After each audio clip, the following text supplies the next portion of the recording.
Senior सहाफी असनाद Malik साहब ने इसको रिपोर्ट किया कि जो नए चीफ जस्टिस हैं उन्होंने फेडरल कॉन्स्टिट्यूशनल कोर्ट में 200 नई असामियां निकाली हैं। कुछ वकला जो हैं वो फेडरल कॉन्स्टिट्यूशनल कोर्ट में नई आईनी अदालत में पेश नहीं हो रहे। सलाउद्दीन साहब सीनियर वकील हैं और वो हुकूमत सिंध के भी वकील। उन्होंने कहा है कि मैं इस कोर्ट के सामने पेश नहीं होऊंगा। फिर अंसार अब्बासी साहब ने भी ट्विटर के ऊपर, एक्स के ऊपर ये चीज शेयर की कि उनको भी पीसीबी का नोटिस आया हुआ। अब हत्के इज्जत की बात करें तो खैबर पख्तूनख्वा के जो वजीर आला हैं उन्होंने वजीर आजम के कोऑर्डिनेटर इख्तियार वली के खिलाफ अदालत जाने का फैसला किया है। इस तरह की खबर आ रही है। बरतानिया में सबसे ज्यादा सियासी पनाह क्लेम करने वाले कौन लोग हैं? पाकिस्तानी हैं। अस्सलाम वालेकुम, उम्मीद है कि आप सब लोग खैरियत से होंगे। सबसे पहली खबर फेडरल कॉन्स्टिट्यूशनल कोर्ट के हवाले से है। ये सामने आप देख सकते हैं, सीनियर सहाफी असनाद मलिक साहब ने इसको रिपोर्ट किया कि जो नए चीफ जस्टिस हैं उन्होंने फेडरल कॉन्स्टिट्यूशनल कोर्ट में 200 नई असामियां निकाली हैं। यानी अब वहां पे मुलाजमत के मौके मिलेंगे 200 लोगों को। अच्छी बात है, नई फेडरल कोर्ट भी बन गई है, उधर इंसाफ भी होगा और साथ साथ 200 नई असामियों का वहां पे ऐलान किया गया और पूरी लिस्ट उन्होंने शेयर की। वैसे उसके ऊपर फवाद चौधरी साहब का मैं देख रहा था कि उन्होंने एक ट्वीट किया हुआ है, बल्कि कोर्ट ट्वीट किया हुआ है असनाद मलिक साहब की ट्वीट के ऊपर, और आईएमएफ को उसमें उन्होंने टैग किया हुआ है। For the kind attention of IMF, people of Pakistan are tired of more taxes. तो वो बुनियादी तौर पे ये कह रहे हैं कि ये 200 नई असामियां निकल रही हैं नई कोर्ट के अंदर, तो उसका बोझ भी अवाम के ऊपर पड़ेगा और टैक्सेस के जरिए वो बोझ डाला जाएगा। तो वो उस हवाले से गिला शिकवा कर रहे हैं और आईएमएफ को टैग कर रहे हैं। अच्छा, एक तरफ फेडरल कॉन्स्टिट्यूशनल कोर्ट में 200 नई असामियां निकलने की खबर आ रही है और दूसरी जानिब कुछ वकला जो हैं वो फेडरल कॉन्स्टिट्यूशनल कोर्ट में नई आईनी अदालत में पेश नहीं हो रहे। सलाउद्दीन साहब सीनियर वकील हैं और वो हुकूमत सिंध के भी वकील हैं। उन्होंने हुकूमत सिंध को एक खत लिखा है, ये सामने आप देख सकते हैं। इस खत के अंदर उन्होंने कहा है कि आपकी तरफ से जो मैं मुकदमा लड़ रहा था, अब वो मुकदमा सुप्रीम कोर्ट से कॉन्स्टिट्यूशनल कोर्ट में शिफ्ट कर दिया गया है, मैं वहां पे पेश नहीं होना चाहता। उन्होंने अपने रीजंस भी लिखे हैं। 27वीं आईनी तरमीम के बाद जिस तरह ये कोर्ट वगैरह बनी है उसके ऊपर उनको एतराज है, तो लिहाजा उन्होंने कहा है कि मैं इस कोर्ट के सामने पेश नहीं होऊंगा। और साथ उन्होंने हुकूमत सिंध से ये भी पूछ लिया है कि भाई आप मुझे अपना कोई अकाउंट नंबर वगैरह दे दें, आपने जो मुझे फीस दी थी वो फीस भी मैं वापस कर दूंगा। तो सलाउद्दीन साहब ने तो वहां पे पेश होने से एक तरह से इनकार कर दिया। वैसे तहरीक इंसाफ के जो चेयरमैन है बैरिस्टर गौहर साहब, वो उस कोर्ट के अंदर जरूर पेश हुए। उन्होंने एक रेलवे की अराजी का कोई मुकदमा था, वहां पे जाके उन्होंने उसको आर्ग्यू भी किया और वो उस अदालत के सामने पेश हुए। अच्छा जी, अंसार अब्बासी साहब को भी पीसीबी की जानिब से कोई नोटिस आया था, डेफेमेशन का नोटिस आया था, वो भी उन्होंने सोशल मीडिया के ऊपर शेयर किया। और फिर अंसार अब्बासी साहब ने ट्वीट की हुई थी कि मेरे वकील ने पीसीबी की तरफ से मुझे भेजे गए नोटिस पर कहा है कि हमारे मोकल ने पीसीबी की साख को कोई नुकसान नहीं पहुंचाया, बल्कि दरअसल पीसीबी ने अपनी मुजरमाना गफलत के जरिए खुद क्रिकेट के खेल खिलाड़ियों और अपने इदारे की साख को नुकसान पहुंचाया।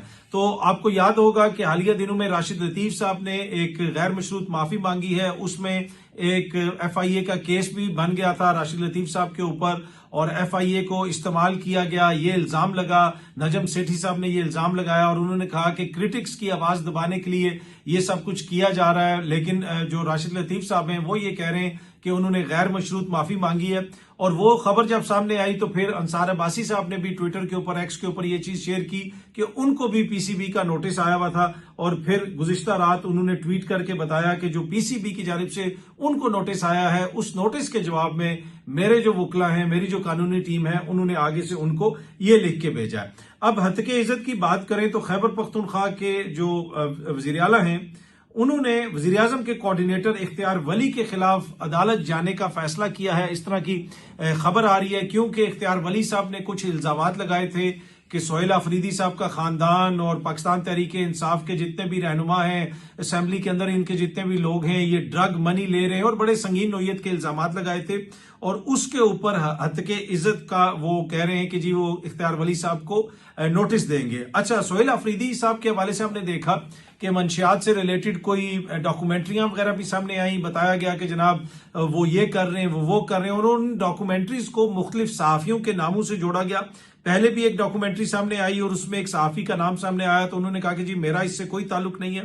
फिर एक और डॉक्यूमेंट्री आई जिसमें बताया गया कि कैसे मुबैना तौर पे ये जो सारा मंशियात और दीगर इस किस्म के गैर कानूनी मामलात हैं उसमें सोहेल अफरीदी का क्या किरदार है।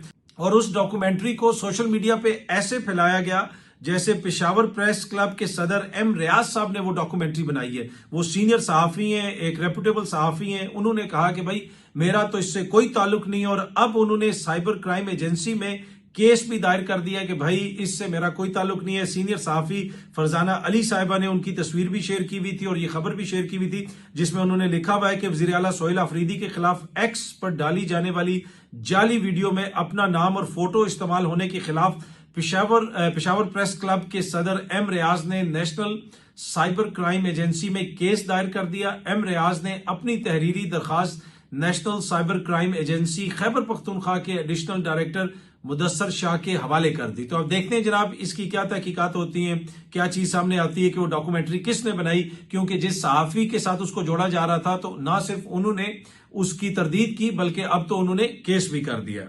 सोहेल अफरीदी साहब जो हैं वो मुख्तलिफ तलबा वगैरह से भी आजकल खिताब कर रहे हैं, मुख्तलिफ जगहों पे जा रहे हैं, और एक जगह पे तालिब इल्मों से खिताब करते हुए उन्होंने एक बड़ी इंटरेस्टिंग बात कह दी। उन्होंने कहा जी मेरा आप लोगों को ये मशवरा होगा, आप लोगों को ये नसीहत होगी कि अगर आप में से कोई इलेक्शन कमिश्नर बनता है तो प्लीज पाकिस्तान में धांधली मत करवाना। अब ये गैर मामूली किस्म का बयान है एक सियासतदान की जानिब से कि वो तालिब इल्मों से खिताब कर रहा है और उनको ये कह रहा है कि भाई अगर आप में से कोई इलेक्शन कमिश्नर बन जाता है मुस्तकबिल में जाके तो प्लीज पाकिस्तान के अंदर खुदारा जो है धांधली मत करवाना। और उन्होंने साथ ये भी कहा कि अगर आप में से कोई सरकारी अफसर बन जाता है तो आप लोगों ने भी सियासत में जो है खुदारा जो है किसी किस्म की मुदाखलत ना करना।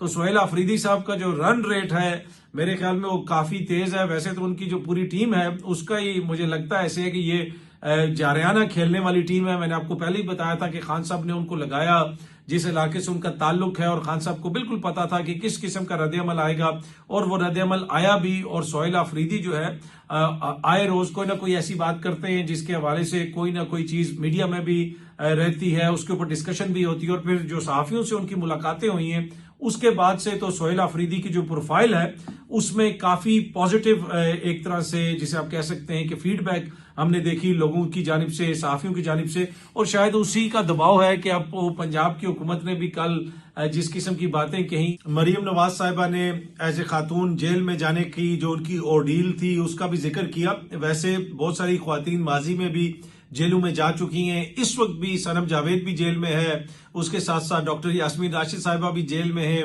माजी के अंदर जो है बहुत सारी दीगर जो सियासी जमातों से ताल्लुक रखने वाले लोग हैं वो भी जेलों में जा चुके हैं। तो ये कोई ऐसा एक यूनिक चीज नहीं है कि जी कोई वो पहली खातून थी या वो पहली खातून थी। माजी में भी सियासी वर्कर्स जो है, ख्वातीन सियासी वर्कर्स को जेलों में डाला गया, उनके ऊपर मुकदमात चले। अब वो मुकदमात किस हद तक दुरुस्त थे या किस हद तक दुरुस्त नहीं थे वो एक अलग चीज है, उसके ऊपर बहस हो सकती है।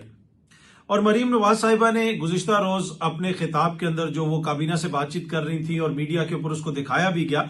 वैसे आई वंडर के कभी जो खैबर पख्तूनख्वा की काबीना है उसका भी तो इजलास होता है, क्या उसको मीडिया नहीं दिखा सकता? शायद कोई टेक्निकल इशू होगा, उसको भी दिखाया जाए, बताया जाए कि जी वहां पे वुजरा क्या बातें करते हैं, वजीर आला साहब क्या बातें करते हैं। इसी तरह सिंध की जो काबीना की मीटिंग है वो भी दिखाई जाए, बलोचिस्तान की भी दिखाई जाए। सारे जो हमारे सूबे हैं उनकी जो काबीना होती है, उनका जो वजीर आला है वो तो सब हमारे लिए मोहतरम है। तो मेरे ख्याल में अवाम की तो ये ख्वाहिश होगी कि सबकी कार्रवाई दिखाई जाए। तो उम्मीद मैं करता हूं कि शायद अगली दफा खैबर पख्तूनख्वा या सिंध या बलोचिस्तान की भी कार्रवाई दिखाई जाएगी। लेकिन अब वो दिखाते हैं या नहीं दिखाते हैं, या फिर इसमें अगर कोई टेक्निकल इशू है तो वो मुझे नहीं पता।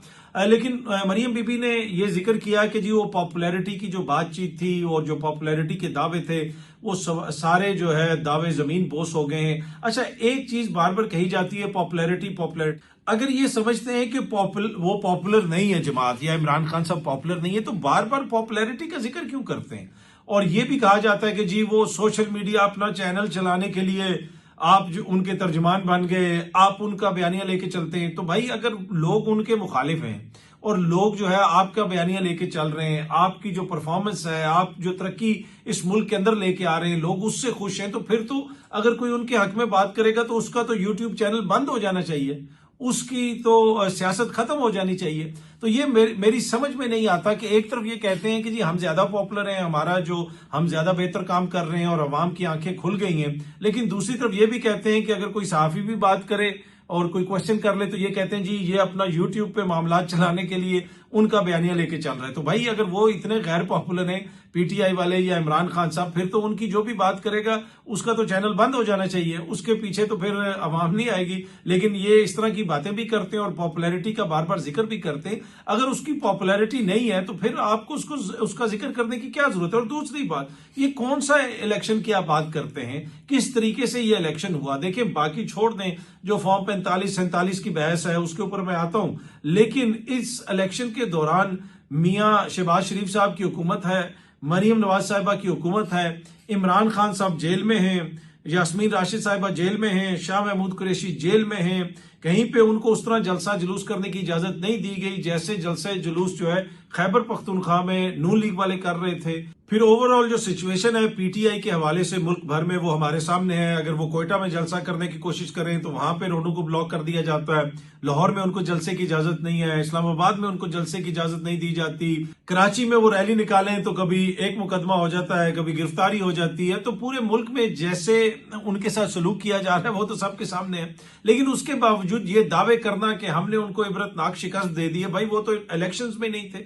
उनका तो लीडर वो है जिसकी 2 साल से किसी ने शक्ल नहीं देखी, वो तो मीडिया पे नहीं आ सकता। आपकी तस्वीरें तो जूस के डब्बों से लेके जो 6 रोटियां देने डीसी जाता है उस लिफाफे के ऊपर भी लगी होती है और वो जाके बताता है जनाब ये 6 रोटियां जो है हमारी वजीर आला साहिबा ने भेजी हैं। तो इन हालात के अंदर आपने इलेक्शन लड़ा और उसके बाद भी वहां पे कितना टर्न आउट हुआ, कितना वोट माजी में पड़ा था और इस दफा कितना वोट पड़ा, वो सबके सामने है। अगर आप इन हलकों की बात करें, इन सारे हलकों में सबसे ज्यादा जो टर्न आउट हुआ है, मैं कौमी असेंबली के हलकों की बात कर रहा हूं, वो हरीपुर के अंदर हुआ है।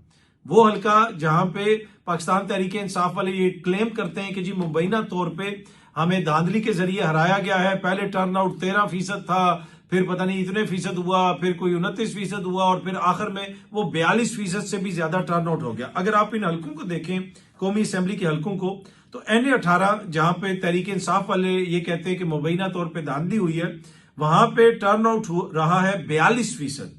अगर आप फैसलाबाद में NA-96 को देखें, वहां पे टर्न आउट रहा है सिर्फ 26%। इसी तरह NA-104 फैसलाबाद में टर्न आउट रहा है सिर्फ 13%। ये कौमी असेंबली के हलकों की मैं बात कर रहा हूं। NA-129 जहां लाहौर में जहां पे पीटीआई वाले इलेक्शन लड़ रहे थे, वहां पे भी सिर्फ 18% तकरीबन टर्न आउट रहा है। इसी तरीके से NA-143 साहिवाल में सिर्फ 21% के करीब टर्न आउट रहा। और अगर आप डीजी खान की बात करें तो वहां पे भी तकरीबन 32% टर्न आउट रहा। तो इनमें से कुछ हलके तो ऐसे हैं जिनके मुकाबले में हरीपुर में 200 से 300 गुना ज्यादा वोट पड़ा, यानी टर्न आउट 200 से 300 गुना ज्यादा रहा। इसलिए कि अगर आप फैसलाबाद 104 को देखें तो वहां पे वोटर जो वोट डालने की शरह है वो 13% है। तो ये तकरीबन 3 गुना ज्यादा शरह है हरीपुर में, जहां पे तकरीबन 42% है। इसी तरीके से अगर आप साहिवाल को भी देखें, वहां पे 21% शरह है, तो 42% ऑलमोस्ट उससे दुगना है। इसी तरह अगर आप लाहौर के NA-129 को देख लें, ऑल्दो कि वहां पे भी तहरीक इंसाफ वाले इलेक्शन लड़ रहे थे, लेकिन वहां पे भी शरह सिर्फ वोट डालने की शरह जो है वो सिर्फ 18% रही। तो हरीपुर में उससे भी दुगना, यानी उससे भी 2 गुना से भी ज्यादा शरह रही। तो बहुत सारे ऐसे हलके हैं जिसमें मैंने पहले भी कहा कौमी असेंबली के इन ज़िमनी इंतखाबात में, जिनके मुकाबले में हरीपुर में 200 से 300 गुना वोट डालने की शरह ज्यादा रही। इसकी क्या वजह है, ये वो क्वेश्चन है जो किया जा रहा है और मुख्तलिफ किस्म के इल्जामात भी लग रहे हैं। इल्जामात तो पाकिस्तान में हमेशा लगते हैं, अब किसी अदालत में या ट्रिब्यूनल में साबित होगा ही तो पता चलेगा। अब तहरीक इंसाफ वाले तो बड़े संगीन नोयत के इल्जामात लगा रहे हैं। वो कह रहे हैं कि जी वहां पे जो इलेक्शन का ऑफिस था, इलेक्शन कमीशन का जो ऑफिस था, उनका जो हमला था, ऑफिस आखिरी टाइम में तब्दील किया गया, खंदक खोदी गई, तारें लगाई गई, बहुत सारे मामलात ऐसे हुए और हमारे नताइज को तब्दील किया गया। अब कोई हतमी इंक्वायरी होगी तो हम उस पर कोई राय कायम कर सकते हैं, लेकिन ये वो इल्जामात हैं जो तहरीक इंसाफ की हुकूमत की जानिब से खैबर पख्तूनख्वा में लगाए जा रहे हैं। अच्छा जी, आज इमरान खान साहब की बहनें अडयाला जेल जाएंगी खान साहब से मिलने के लिए। आज का दिन बड़ा इंपॉर्टेंट है। अब देखते हैं कि कौन कौन उनके साथ जाएगा, उनकी मुलाकात हो सकेगी या नहीं हो सकेगी। खान साहब ने तो पहले भी कहा था कि आपने इन इलेक्शंस के अंदर हिस्सा नहीं लेना और ये चीज अब तो बिल्कुल वाजे हो गई है कि इमरान खान की जो सियासत है वो अपनी पार्टी के मुकाबले में बहुत ज्यादा आगे है। इनके बाहर बैठे हुए लोग कह रहे थे नहीं जनाब ये कर लेंगे वो कर लेंगे। इमरान खान साहब ने इनको कहा था कि आप जो मर्जी कर लें। इन्होंने अब ऐसा मैकेनिज्म बना लिया है कि ये आपको जीतने नहीं देंगे। अब ये वो इल्जाम है जो खान साहब लगाते हैं, लेकिन उसके बावजूद इन्होंने 2 हल्कों में इलेक्शन लड़ा और वहां पे जो कुछ भी हुआ, अब ये मुख्तलिफ इल्जाम तो लगा रहे हैं, लेकिन ये वाजे है कि इमरान खान की ख्वाहिश के बरक्स ये इलेक्शन लड़ेंगे। और इमरान खान साहब ने वाजे तौर पे कहा था कि हमें इलेक्शंस नहीं लड़ने चाहिए, लेकिन बड़ा कायल करके खान साहब को कहा गया कि जी इन 2 हल्कों के अंदर इलेक्शन लड़ने की इजाजत दीजिए। और बहुत सारे लोग इनकी जमात के अंदर से और दानिशवर भी इस तरह कहते रहे कि जी वो बड़ा नुकसान होगा, इलेक्शन लड़ना चाहिए। लेकिन मेरा तो पहले ही बड़ा ये कंसिडर्ड व्यू था कि इलेक्शन में हिस्सा लेने का कोई फायदा नहीं है। और इस वक्त जो जिस तरीके के इलेक्शंस होंगे उसके बाद फिर अगर आप कोई इल्जाम भी लगाएंगे तो कोई उसका फायदा नहीं होगा, ना ही कोई आपको उस तरीके से कहीं से कोई रिलीफ मिलेगा, इतनी जल्दी कोई मामला हल नहीं होगा। पिछले जो इलेक्शंस हुए थे अभी तक तो उनकी जो पिटीशंस हैं वो पेंडिंग हैं, उनके मामला पेंडिंग हैं। तो इन इलेक्शंस के हवाले से जो है आप क्या समझते हैं कि अगर कोई आप क्लेम करेंगे तो वो कोई मामला जल्दी हल हो जाएगा? एनीवे खान साहब ये कहते थे कि इन इलेक्शंस के अंदर अगर आप हिस्सा लेंगे तो आप इसको लेजिटिमेसी देंगे, इस अमल को कानूनी जवाज देंगे, लिहाजा आपने इस अमल का हिस्सा नहीं बनना। तो अब ये कुछ पीटीआई के अपने लोग भी कह रहे हैं कि जी वो खान साहब का जो कहना था या खान साहब का जो विजन था वो दुरुस्त था, हमें उसके ऊपर अमल दरामद करना चाहिए था और एक भी हल्के से इलेक्शन नहीं लड़ना चाहिए था। एनीवे नून लीग की हुकूमत तो ये दावा कर रही है कि क्योंकि इस दौरे हुकूमत में इतनी तरक्की हुई है, अवाम इतनी खुशहाल हुई है, जिसकी वजह से ये तारीखी फतह मिली है, सारे हल्कों के अंदर नून लीग को तारीखी जो है कामयाबी मिली है। लेकिन दूसरी जानिब जो मुल्क के जमीनी हकायक हैं उनके हवाले से बीबीसी ने एक रिपोर्ट जारी की और बुनियादी तौर पर बरतानवी हुकूमत के जो अदादोशुमार हैं वो शेयर किए। बरतानवी हुकूमत के अदादोशुमार के मुताबिक गुज़िश्ता बरस यानी 2024 में बरतानिया के अंदर जिन लोगों ने सियासी पनाह या असाइलम क्लेम किया उसमें सबसे बड़ी तादाद पाकिस्तानियों की थी। जी हां जी, अफगानिस्तान से भी ज्यादा सबसे बड़ी तादाद पाकिस्तानियों की थी। 10,542 पाकिस्तानियों ने गुज़िश्ता बरस बरतानिया में सियासी पनाह क्लेम की, असाइलम क्लेम किया और उन मुख्तलिफ चीजों के ऊपर मुख्तलिफ उसमें उन्होंने वजूहात पेश की। लेकिन इस तरफ ये कह रहे हैं कि जी मुल्क में स्टेबिलिटी आ गई है, मुल्क में हर चीज बड़ी अच्छी है, इकोनॉमी भी बड़ी अच्छी है, हर किस्म के हालात बड़े बेहतर हैं। लेकिन दूसरी जानिब बरतानिया में सबसे ज्यादा सियासी पनाह क्लेम करने वाले कौन लोग हैं? पाकिस्तानी हैं। तो ये बड़े हैरत अंगेज अदादोशुमार हैं जो शो करते हैं कि सब अच्छा की रिपोर्ट तो दी जा रही है, लेकिन शायद सब अच्छा नहीं है। अगर सब अच्छा होता तो 10,000 से ज्यादा पाकिस्तानी सिर्फ एक साल में बरतानिया में असाइलम क्यों क्लेम करता। अब ये वो फिगर है जिन लोगों ने असाइलम क्लेम किया है। इसके अलावा जो लाखों लोग बाहर गए हैं और रोजगार के सिलसिले में जा रहे हैं वो भी अदादोशुमार मुख्तलिफ मौकों के ऊपर रिपोर्ट होते रहे, लेकिन ये जो फिगर बरतानिया से सामने आया है ये काफी परेशान कुन है। बहुत जल्दी आप सब दोस्तों से दोबारा मुलाकात होगी। Thank you very much.